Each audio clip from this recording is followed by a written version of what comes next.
And thanks for joining us today. My name is Hussein Awad, and I'm going to be presenting the fourth session of the Azure Design Patterns. We have done already 3 sessions for this category, Azure Cloud Design Patterns. We have talked about many patterns concerning of message queues and other patterns like for retry and throttling. Today's pattern is going to be focused on more of architecture or the application deployment across a global scope.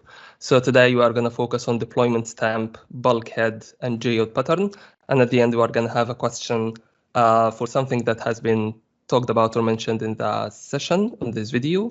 And the lucky 2 winners are going to receive a free exam voucher for Microsoft certification. We are going to make a quick pause after each of these patterns, so feel free to ask any question. And of course, at the end, we are going to open more questions as well. So we are going to get started with the deployment stamp pattern. And deployment stamp is about deploying multiple independent copies of the application components, including the data store. So we are going to have multiple stamps of our application. Each of these copies, each of these individual copies is called a stamp. And there are a lot of benefits by using the deployment stamp pattern. First of all, we are going to improve the scalability of the solution. Also, it's going to allow you to deploy instances across multiple regions. In addition to, it's going to allow you to separate your customers' data, because some clients might have this compliance or regulatory requirements that require them to store their data to be isolated from anybody else. And we are going to see this in more details in the example. Let's assume that we have a simple application like App Service, which is hosted in a website, and then we have a SQL database that stores our data. This is a simple architecture, and it has a lot of limitations, as we all might expect. So all of the clients are going to be accessing this single app service instance. So yeah, all of the clients will be accessing this particular app service, and all of the data are stored in the SQL database. So yes, we have a little bit more flexible in the scalability for the app service where we can scale it out to 4 instances. But for the SQL database, we don't have that flexibility. We only have one option to scale, which is scaling up. And at a certain point, we are going to hit the maximum limit, and then we cannot go or scale after that. So talking about the limitations of this architecture, the scaling limit, as I just mentioned, app service might be a little bit more flexible in scalability, but the SQL database isn't flexible as the app service. Also, the separation of customers' data. In this architecture, all of the data are stored in the same SQL database. So if one client wants to have their data to be separate or isolated from other clients, we want to be able to achieve that target. As you can see, there is no single or multi-tenant. It's just one version of the solution, just single tenant, all of the data stored in the same tenant of the application. Also, the update frequency is very, very important. Some of the clients, like when we have our application deployment or architecture like this, when we want to make a deployment, it's going to be accessible for all clients at the same time. There is no option for us to schedule the updates at certain points. Maybe some clients cannot tolerate updates during the business hours or prefer updates to be on the weekends or overnight. With this architecture, we cannot fulfill different client requirements. We will have only one option to just deploy it at a certain time. Hopefully, all the clients are going to be happy with that. Finally, the geographical restrictions. As we mentioned, some regulatory and compliance requirements for some industries like finance, pharmaceutical, or health restrict the data to be stored within the country borders. And in this case, it's going to be difficult for us to achieve that compliance requirement with this architecture. So these are the challenges that drove us to think of something else that we can do, which is a deployment stamp, which is going to solve all of these problems. Now, looking at this diagram here that I got from Microsoft documentation, it talks about having different stamp of our application. Each of these stamps could be deployed. Each of these stamps could be deployed in the same region, or it could be deployed in a totally different region. But the key thing here is that each stamp has its own database, and they are isolated from each other. So in case all of the stamps went down except stamp 1, stamp 1 would be able to serve clients that are subscribed for tenants A and B and C, which is a key thing. Also here, what we have done here, we have isolated the client or the tenant ID, which might have a certain compliance requirements that require them to store their data away from everybody else. And then we were able to store it in a separate SQL database instance. So, but you might have noticed here that having these different stamps, we will end up having different URLs or endpoints for each of these app services. And this is absolutely true. But it's not an issue for some applications. Look at Dynamics 365 or Office 365. It will have, so yeah, the limitations part, I think, yep, it's pretty much in the same diagram, and we followed it up. Just I break it down in few bullet points. Now, this diagram, I've got it from Microsoft documentation, and what we have got here is we have multiple stamps for our application. It could be deployed in the same region or in a totally different region. Each of these stamps has its own database, and they are totally isolated and separated from each other. So, for example, the tenant ID here, it's going to be isolated from all clients. So it might fit for a particular client that have really strong regulatory requirements to store or keep their data isolated from other clients. And the key thing about this architecture is that if one of the stamps went down completely, it won't affect other clients from using other tenants. That might explain to you why when an outage happens in one of the Azure services, it affects some clients while other clients can still be able to access it. It depends on where you are stored or where you have been hosted, which stamp is hosting your application, and then where did the outage happen. If you are in a stamp 2, for example, and the outage happened in all of the other stamps, you still should be able to access that part of Azure service.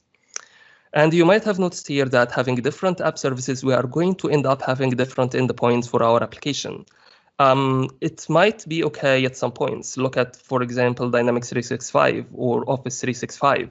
It will have a different URL for different client or organization. This explains it or tells us that, yep, they are running in a different stamp on the background. So this is just to make this separation. However, in some requirements, you might not be tolerating having different URLs for your applications or for your stamps. And what you can do in this case is to introduce a global Azure front door to be a single point for all clients to use that URL. And then you are going to do a path-based routing within the front door to be able to route traffic or to route the client to the right stamp where their data are stored. And also you can use an API management as well. However, it's a little bit different than app service where you can host multiple instances of API management and deploy it across different regions if you are on a premium tier. So this is in a nutshell how we can use the deployment stamp and what is the benefits of it, keeping the data isolated, increasing the reliability of our application, and also allow us to deploy our application in any geographical region. Each of these stamps are totally isolated and separated from each other, which is a key thing. Now, I think some of you are already thinking of what might be the case if we want to make a deployment to our app service. It will be a nightmare for us if we went along to deploy our application code across all of these stamps manually. It's going to be really time consuming and a lot of effort. And what we can do in this case is to use a deployment manager, and you have a topology template where it's going to combine the services in each region, like West US and East US. Each of these regions will have front end and back end, and each of them will have a template and parameters, which is going to be allow you to deploy different resources you have in this region. So you are going to have one service topology to deploy, which is going to be responsible to deploy all your changes across all regions for your application. And also for the rollout template, we will have here pre-deployment and deploy operation and post-deployment operation that allow you to synchronize how you want to organize the deployment or different activities for your deployment. And here is a good code sample of this topology template, where we are going to have, for example, different regions like US, West US, and East US. And each of them, you're going to have service unit 1, service unit 2, and then you are going to have the path for the template that's going to be responsible for deploying or updating a certain or a particular component. This will allow us to have one place to put together all of our templates using infrastructure as a code to make it easier for us to make our deployments and to maintain our architecture in future. Now let's talk about some considerations you need to be aware of when you use this pattern. First of all, the deployment that we have just talked about. It's going to be really hard and difficult if you're going to deploy it manually across all stems. Think of Dynamics 365, they might have thousands of stems, and they definitely have an automation plan or automated process to deploy updates to these different stems. Also, you might need to consider the cross-stamp operations. As we said already before, that each of these SQL databases is totally isolated from each other. So the data that is stored in stamp 1 are not shared with the data that are stored in stamp 2. And in some situations, you might need to get a global view of what the data stored across all stamps. And what you can do in this case is to build a SQL replication from the stamps, from different stamps into another SQL replication where you can aggregate all of these data in one place so you can have your consolidated reports after that. Or you can leave the data as they are, but then you need to consider running an ETL job using a data factory or something to move this data from different databases in different stamps to one data warehouse, and then you can run or generate your consolidated reports after that. The scaling out policies. As we said before, that you need to think of how are you going to determine whether a new client is going to be deployed to an existing stamp or you are going to create a new stamp for this new client. Yes, some clients might have compliance requirements that restricts or enforces us to deploy them in a separate stamp. But if we are thinking of an automation process, you need to think of, or automated process, you need to think of what triggers or what drives the decision of like how many clients we are going to deploy per stamp. Are we going to separate the strategic clients from the standard clients? Maybe we can decide part of the scaling out policies. The strategic clients, we are going to put them in a separate stamp on their own, while the standard clients, we are going to host 3 or 5 clients on the same stamp without any problem. So this is one of the things that we need to define as well. Cost will go up definitely because we have exactly different copies or multiple copies of our application. This is including the front end, app service, or any other component in addition to the database as well. Also, you need to think of moving between stamps. Maybe you have put some clients in stamp 1 because at that point they were quite happy to be hosted with other clients without any problem. But over time, when they grow, they have some requirements to be stored in a dedicated environment because they have grown their business somehow. And then it's going to be very difficult for you to move the data across to a different stamp, whether it's dedicated or shared with someone else. So you need to be very clear from the get-go whether the client plans to be single tenant or multi-tenant, because if you're planning to move it across on your own, it's going to be really difficult for you to do it.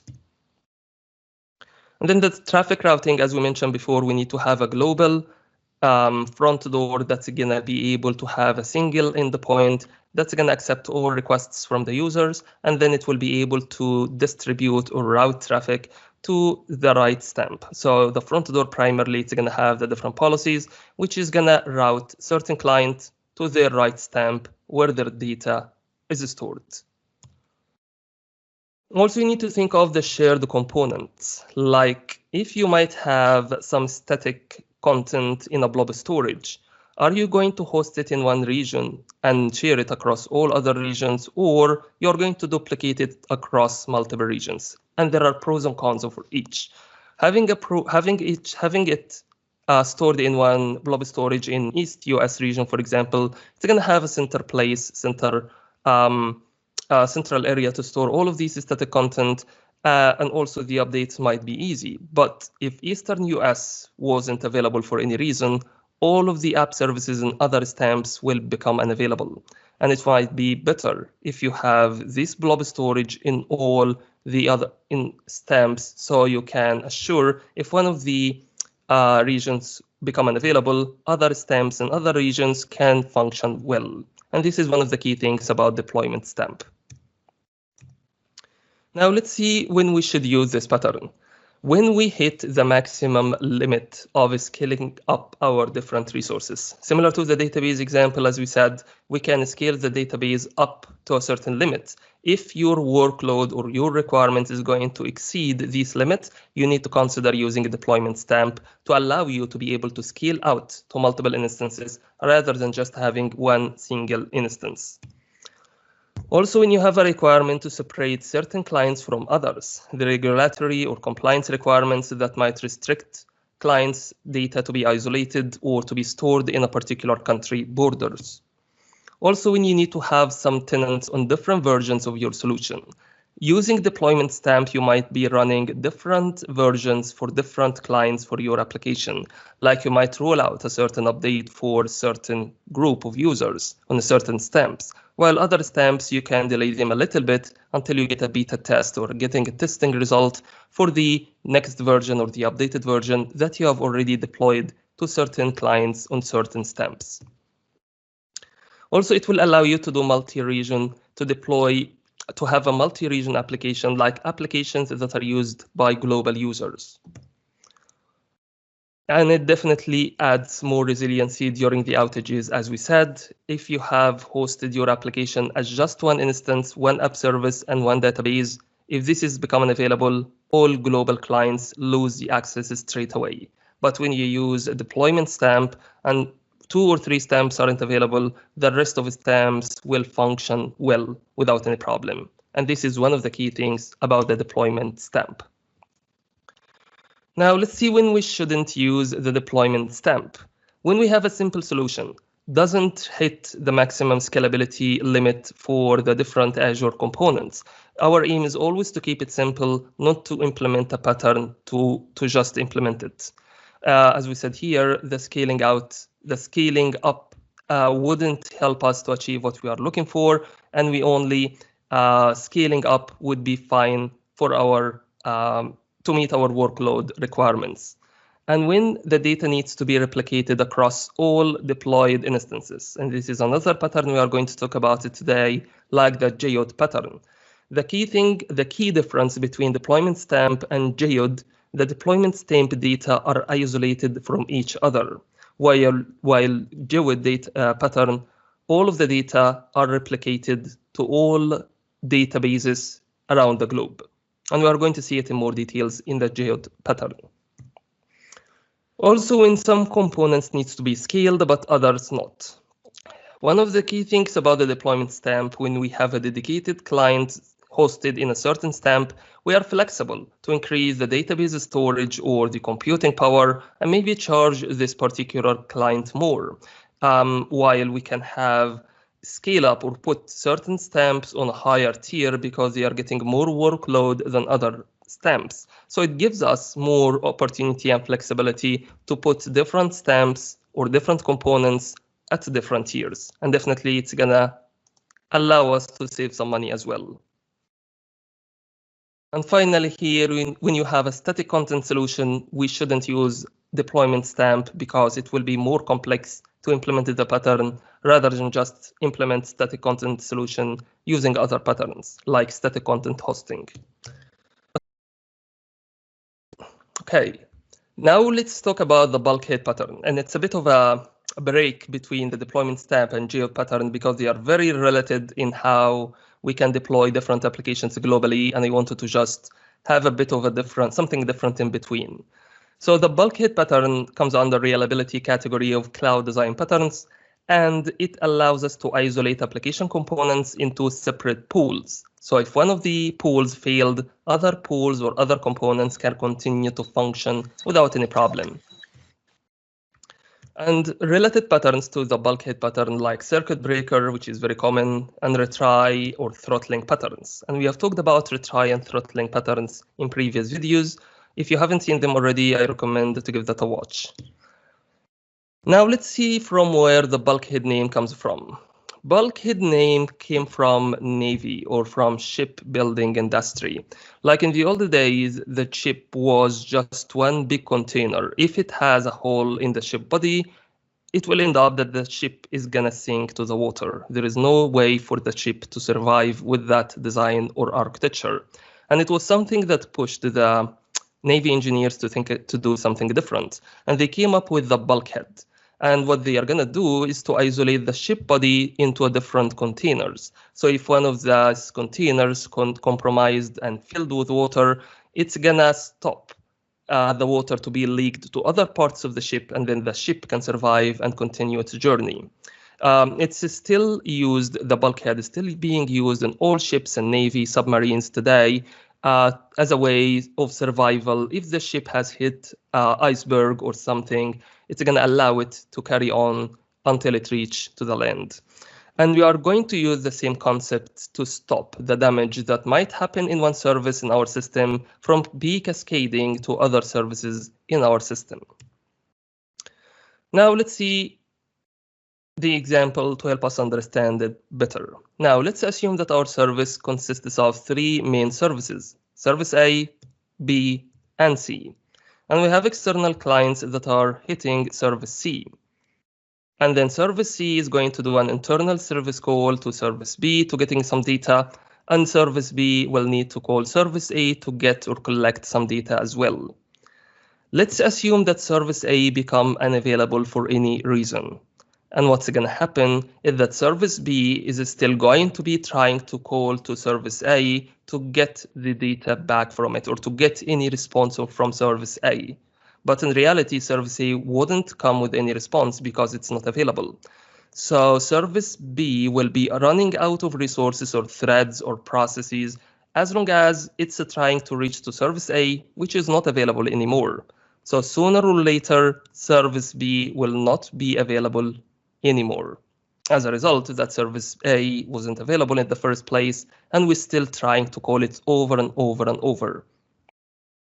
And if we are using Azure App Service, for example, I'm gonna try to relate it to you as much as possible. Azure App Service has something called SNAT port exhaustion, which is certain ports are allocated for each app service. And if you have consumed all of these ports trying to reach or call a service that is not available, then it will end up your service B become unavailable because all of the ports, all of the SNAT ports has been allocated, and there is no more available SNAT ports to service B, and it's going to end up failure of service B. So this is just a quick idea for those who hasn't worked with the Azure App Service before, and what is the correlation between the app service or VM instance size and the SNAT ports allocation that can be allocated for your app service. And you can see here in certain tiers, you might get a very low number of SNAT ports. So it's already limited, and we want to make sure it won't be a problem for us if this scenario happen. So in this case, following the same pattern, service B failure is going to be cascading to service C because it's going to be trying to call service B over and over and over while service B has become unavailable. And this is a challenge that the bulkhead is trying to solve, like one of the challenges that the bulkhead is trying to solve. Let's look at the different variation of the problem. Let's say that we have one service, let's say service X, that are shared or consumed from different users. But these users are using it or consuming the service X at a different rates. Certain clients might be using it at 1 million requests per second or minute, while other clients are using or consuming it certain like 20,000 or 15,000 requests per minute. And what's going to happen here is that service X will be very busy to serve the traffic or requests coming from this particular client, which is going to make it unavailable to serve other requests coming from the other clients. And this is one of the key things, or one of the risks of putting all of these sharing a certain service with all clients that are having different request rates. One of the things we can do here is to apply throttling limits. If you remember in the API management video, that we put a certain, if we have a service that is shared across multiple clients. We need to make sure that we have a throttling limit being applied to those clients. So to avoid having one client to send an overwhelming number of requests to eat up the code for other clients. But this is just a side note. Now, getting back to the original example and see how we can use the bulkhead to solve this problem. And what we can do here is to implement service B connection pool. So we are going to have a limited connection pool that has maybe playing around with 3 or 5 SNAT ports that are responsible to call service B and getting the results back from service B. And similarly, in service B, we are going to have a service A connection pool, which is responsible to manage all of the SNAT ports to call service A and getting the results back. And then when service A becomes unavailable for any reason, then service A connection pool that sets in service B, it's going to be running out of all SNAT ports we have already allocated for them. And then once all of these ports has been allocated with no luck getting any response back from service A, what's going to happen is that it's going to stop allocating any more SNAT ports for service B. So this will allow service B to still up and running and will allow service B to still have available SNAT ports to be used to call other services or to serve the client requests. So by doing this area is service A connection pool, this is our bulkhead that stops the damage from being cascading to other parts of the system. By having this here in service B, there is no damage is going to be cascaded to service C, which was the problem we had at the first place. And let's consider another scenario. Let's say that service A is also available for the external users to send requests to service A directly. So service A accepts requests coming from internal system communication from service B and accepts external traffic coming from the users. And let's assume that the external users are sending 10 million requests per minute, and then while the internal traffic is just 1K requests per minute, which is going to ending up having like service B becomes extremely busy serving the external clients, and probably it wouldn't have any resources to serve the internal requests coming from service B. And what we can do in this case is to think of the containerization. Okay. All right. So when we think of the containerization here, we will have a container that's dedicated for the external requests coming from the external clients, and we are going to have a different container that is responsible to receive the internal system calls that are coming from service B. Then when we receive an external or overwhelming number of external clients to service A, we are free to deploy or launch multiple containers to launch or serve all of these high number of requests and then scale them down again when we finish. So this is a way just to stop one part of taking on the other. Thinking of the DDoS attack, for example, of the external clients are trying to apply to service A. When we have the containerization thinking in place, if they have been successfully gone past all of our security controls we have put in our systems, and they have been successfully able to penetrate and disable service A, all they can do is just disabling or bringing down that container down, which is a container that's responsible to be or to receive traffic from external users, while other container, which is responsible to receive internal system calls, will be still up and running to receive requests from service B. And looking at the other example here that we have got, when service X receiving different requests from different users, what we can do is to use a containerization for each of these clients. So when one client is sending an overwhelming number of requests, we can scale up or launch multiple instances or containers to solve the increased number of requests coming from a particular client. Also, this will leave other clients not affected because each of these clients have its own container to be able to serve or process the number of requests they are sending. And applying the same lens, when one of the clients are applying a DDoS attack to one of the service or one of the or service X, it's going to be primarily hitting their container where they are hosted. And if they have been able to penetrate it or successfully disable that container, it's going to disable their portion of service X. They are going to be able to disable that container only, while other containers will be still up and running to receive requests from other clients without any problem. Now let's talk about some considerations we need to be aware of when we use the bulkhead. We need to think of the level of isolation, how much we want to isolate the data, or how many parts we want to isolate it together. Think of a ship.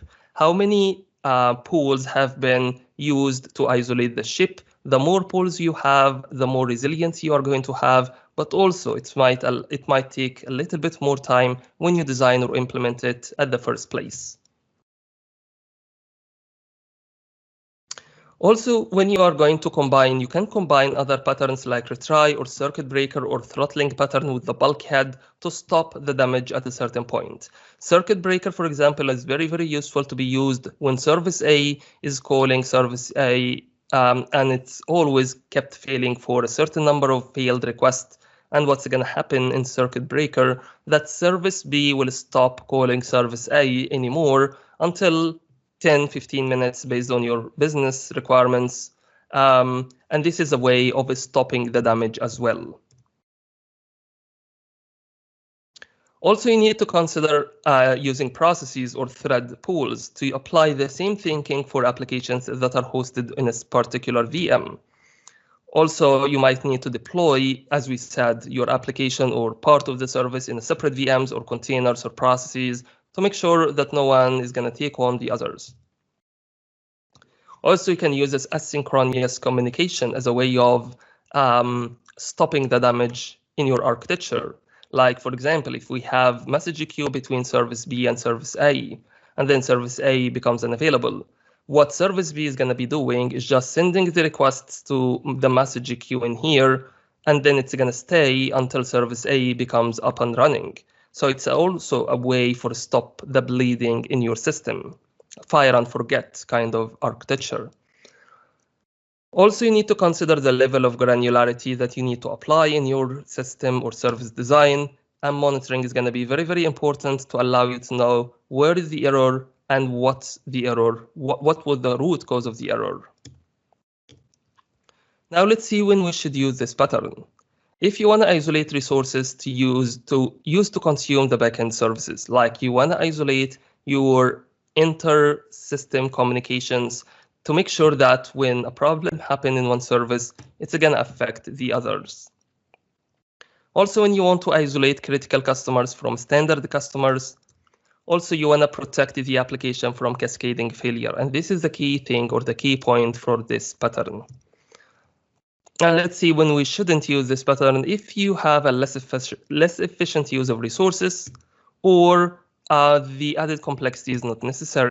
So, Tarun here. So, as of now, this design pattern, deployment design pattern which you're showing. So, this is the ideal solution for the big data solutions, right? If I have to put somewhere into any solution, so I think big data is the right fit, right, for these kind of patterns. It depends on what you are trying to achieve. It's always best. Suppose if it's a typical ETL workflow which we want to implement for the analytic solutions. Yeah. So I think that could be the ideal choice, right, to convince customer to use this pattern. Not necessarily. Like, think of it from the customer perspective. What's in it for the customer if you provided them with that architecture? At the end of the day, the customer doesn't care if you are using ETL or SQL replication. What they care about, how would this architecture change the resiliency or the availability of our solution, or keeping the compliance or data, or keeping their data separate, or assuring them that they are running on a separate infrastructure, totally isolated from anyone else, and they can scale it up and down as much as they like. Those are the key things that might get the buy-in from the customer, but just ETL versus replication, or also ETL might be only required if you want to get aggregation of data that are stored in different stamps. It might not be a case for all clients that they would need to achieve. Does this make sense? Okay. Yeah, it does. Yeah. Thanks for that. Yeah. Yeah, cheers. No worries. Cool. Let's move on to the last pattern, Geode Pattern. And Geode Pattern comes under reliability and operational excellence, and it's about yep. Yeah. Can I ask one question to you? Sure. Yeah, sure. Okay. We have three offices, one in Mumbai, one is Mauritius, and one is South Africa. Mm. Okay. While we are moving to Azure, is it like very critical to select a region? Mm. I mean, what is the effect? I like if I select India, I'm not selecting Azure because I have a 300 employee in South Africa and only 100 employee in Mumbai. Then is it critical or it is mandate to check I mean, while selecting a region, what is the thing very important that I have to see? Yeah, that's a good question. So the first important thing, the audience of the application, whether it's internal or external. If it's application that's hosted just for the organization, only the 3 offices will be need to access the application. You need to be very honest and transparent with your business stakeholders about hosting the application in one particular region will provide or will expect to have additional latency to employees in other region. So if you are going to deploy it in Germany or in India, other regions might expect more latency to get the data back. If the latency is not tolerable, what you need to can do is to implement the deployment stamp, where you can have each of these countries has its own, the data is stored in the closest region to them. It's going to have the best performance they could ask for, but again, it might add more complexity and more cost to the overall solution. And also keep in mind the aggregation requirements that might be requirements, aggregation reports. If you want to have aggregation of the data that sets in the different stamps, it's also going to be a key point or a key question to ask. That's going to influence which direction you're going to follow. Hussein, okay, everything is in cloud, okay, like in different location. If there is a cloud, then how region make a big role while selecting Azure service? Okay. If I am, for example, based on Australia, and I created a service that's hosted in Australia, the traffic is going to stay in Australia. There is no cross-region traffic, right? But if I'm in Australia and I provisioned an Azure App Service or a blob storage in US or in Europe or in India, then there are going to be additional latency for me to reach out to the US or India or Europe to access these resources or access the website because it's hosted there. So yes, it's in the cloud, but there are different regions in the cloud. Based on the region, it's going to add a little bit more latency. Yes, it can be a matter of milliseconds, but it's a latency. And it depends on how you architectured your system. It might be more than milliseconds. It might reach to seconds of latency. Okay, then if we wanted to deploy, then we have to check, which service and which region, using the particular service more. Then we have to select the same region, is it? There is no right or wrong on this. It's more of architecting the solution that works best for the customer and to make sure that the latency is acceptable to the end user. It doesn't make sense to have services hosted in the 3 regions. What I think is going to be simplest is to pick up one region and communicate the expected latency to the stakeholders. If they are happy with it, then you can go with it. If they are not happy, then you can go ahead or consider implementing the deployment stamp we just talked about. Is that any other any service that you can recommend to check latency and everything? Sorry, what was your question? My question is is that any service in Azure Yeah, which absolutely. Application insights, log analytics, it can give you details of how much request response time is going to be taken from each one. And also from the client side, you need to test it from the different locations if they are accessing the app service. I might need to pause you here because we have 15 minutes left. So I need to carry on with the last pattern. And then if we still got some time, we can still carry on the conversation. Is that okay? sure, Hussein. Can you just tell me the service name? Otherwise, you can just carry on. There's no issues. Yeah, sure. We'll just carry on. We will get back to you at the end. All right? Sure. Thanks for I'll that. wait. Yeah. I'm. Please. Cool. Thanks. Cool. So the Geode pattern is about deploying the collection of backend resources in addition in a different geographical nodes. So we can serve the client from the closest region to them. And the name is coming from geographical nodes. So we took the first part of word geographical and the last part of word nodes, and then it created the word Geodes pattern. And this is where the name comes from. Very related pattern like the ambassador pattern. Now let's think of that our system architecture consists of Azure App Service like our front end, and our compute is hosted in Functions app, and then we have a SQL database. And then this solution is hosted in Eastern US region. Then the client is going to access this application. It's going to be fine for particular group of users, but when our application become more popular and we started to get more traffic or more requests from more users, it's going to be difficult for our application to continue serving these different requests. And what we can do is to scale these components up. And also, as we said before, we only can scale these different components up to a certain limit, but it will buy us some time, definitely. And what we can do instead is to launch the application in another region. So we can deploy an Azure App Service or Functions app in Australia region and get the Australian clients or people that are close to this region to use that version of the application. And similarly, and also for that part, the Functions app and app service will need to communicate with the SQL database in the US region, which is not a good idea to have this cross-region traffic. And also, if we have another clients communicating from Europe, maybe we can deploy our solution in UK, and then we are going to direct the Functions app and app service to be communicating with the SQL database, which is, again, it's going to add more latency. More latency from one perspective and a single point of failure from the other. If Eastern US region becomes unavailable for any reason, other regions won't be able to serve the requests coming from the user.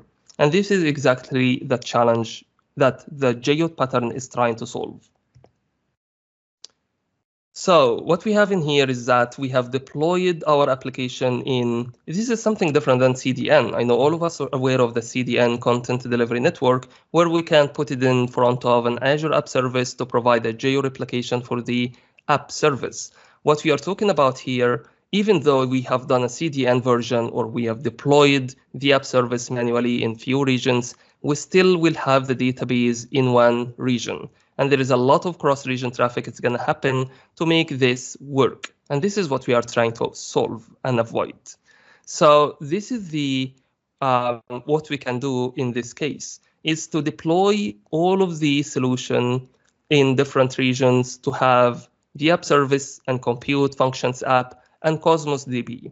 And the thing about the Cosmos DB, it can have a geo replication. So we can initialize or create a Cosmos DB instance in each of these regions, while behind the scene, all of these regions are communicating and synchronizing the data between each other. So each of these regions will be standalone by itself. If one of the regions has completely becomes unavailable, other regions can still function without any problem. And when they become available again, the data is going to be synchronized between the database in the different regions. One of the common use cases you might need to implement this pattern is to have a chatting application, for example, where you want to have the data being shared across all databases. And this is one of the key differences between Geode and deployment stamp.